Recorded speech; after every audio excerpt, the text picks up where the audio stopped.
La 7e édition du Sahara 2025 approche à grands pas. L'événement incontournable de l'agriculture où innovation, tradition et opportunités se rencontrent aura lieu du 23 mai au 1er juin prochain. Le manioc se fait de plus en plus rare sur les marchés, ce qui a pour conséquence immédiate le manque d'attiéké et la hausse de son prix. Et la chanteuse malienne Rokia Traoré se retrouve à nouveau face à la justice belge pour une affaire de non-présentation d'enfants et l'audience a de nouveau été reportée. Voilà pour le sommaire de cette édition. Bienvenue à tous et à toutes.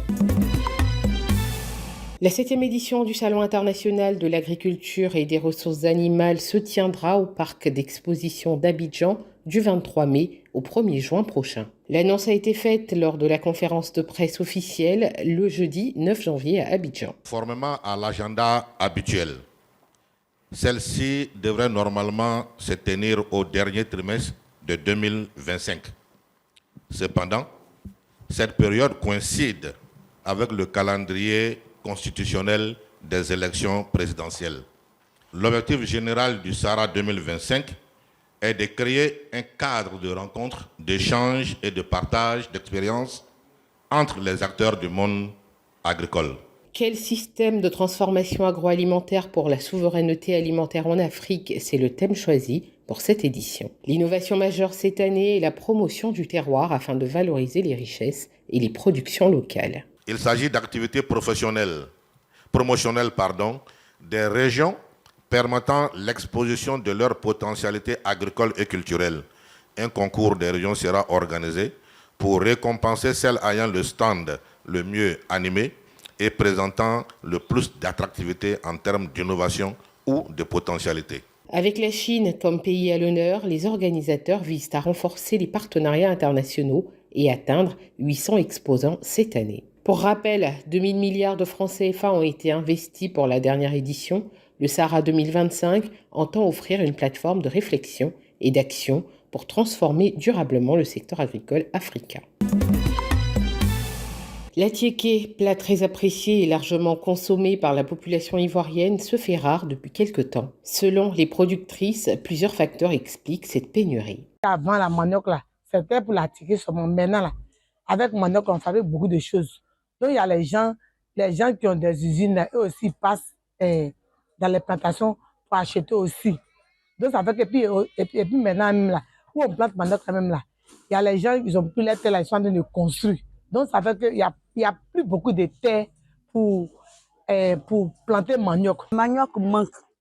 Il y a problème de manioc. Voilà pourquoi l'attiéké manque. Mais lorsqu'il va pleuvoir, l'attiéké sera ouvert à tout le monde. Dans ce contexte de pénurie d'attiéké, les consommateurs sont durement touchés. Ils témoignent qu'il est de plus en plus difficile de se procurer suffisamment d'attiéké pour bien se nourrir. On a ressenti le manque d'attiéké.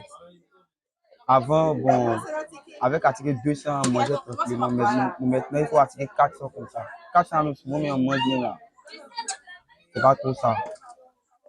Attiéké devient cher, ça manque. Souvent, tu vas au marché comme ça, les boules, on vendait à 200. Actuellement, on trouve ça à 500. Souvent, même pour trouver boules de 500, même, c'est difficile. Je voulais te montrer même attiéké qu'on a mangé à 1000 francs, là, même là. Tu vois ça, là, même là, tu meurs. C'est petit comme ça, on ne peut pas. Il y a attiéké manque même. Surnommé couscous ivoirien, l'attiéké est un mets traditionnel fait à base de semoule de manioc fermenté, granulé et cuite à la vapeur. Originaire du sud de la Côte d'Ivoire, l'attiéké, après avoir été labellisé le 21 mai dernier comme marque collective, a été inscrit par l'UNESCO sur la liste du patrimoine culturel immatériel de l'humanité. Des milliers d'enfants démunis des quartiers de Mans et des villages communaux ont vu leurs rêves se réaliser en cette fin d'année. À l'instar des enfants de familles aisées, ils ont eux aussi reçu des cadeaux de la part de Momo Bamba, collaborateur du ministre d'État Téné Birahima Ouattara. Nous sommes à la 7e édition du Giga App de Noël Momo Bamba. Et pour cette journée d'aujourd'hui, nous avions reçu 1000 cadeaux des mains du parrain. Il a décidé de combler le cœur des enfants du Tonki, particulièrement du Mans, à qui il souhaite de bonnes fins de fête d'année. Et c'est à ce titre que près de 60% des quartiers du Mans ont été cooptés à qui nous avions remis des jouets par secteur. Heureux, les enfants ont exprimé leur gratitude aux bienfaiteurs par la voix de leur porte-parole. Je me sens valorisée et très fière de recevoir des cadeaux aujourd'hui de la part de notre gros Père Noël à nous les Manois, Papa Momo Bamba. Je le remercie et j'invoque tous les parents à faire comme lui, car avoir un cadeau de Noël peut mettre la joie et motiver des enfants à mieux travailler. Notons qu'après cette étape dédiée aux tout-petits, les familles démunies ont bénéficié d'un appui pour les fêtes de fin d'année.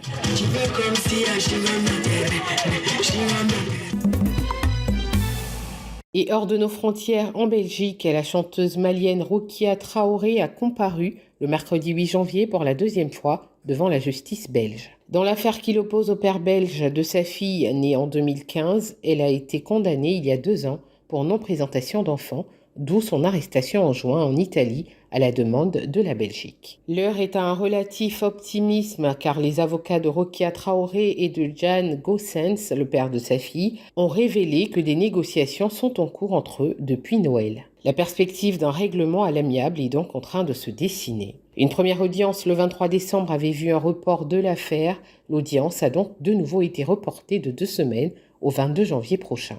La juge espère des avancées d'ici là, mais entre-temps, Rokia Traoré repart en prison pour 15 jours au moins. C'est la fin de cette édition. Merci de l'avoir suivi. L'information se poursuit sur cette info et sur www.cetinfo.ci.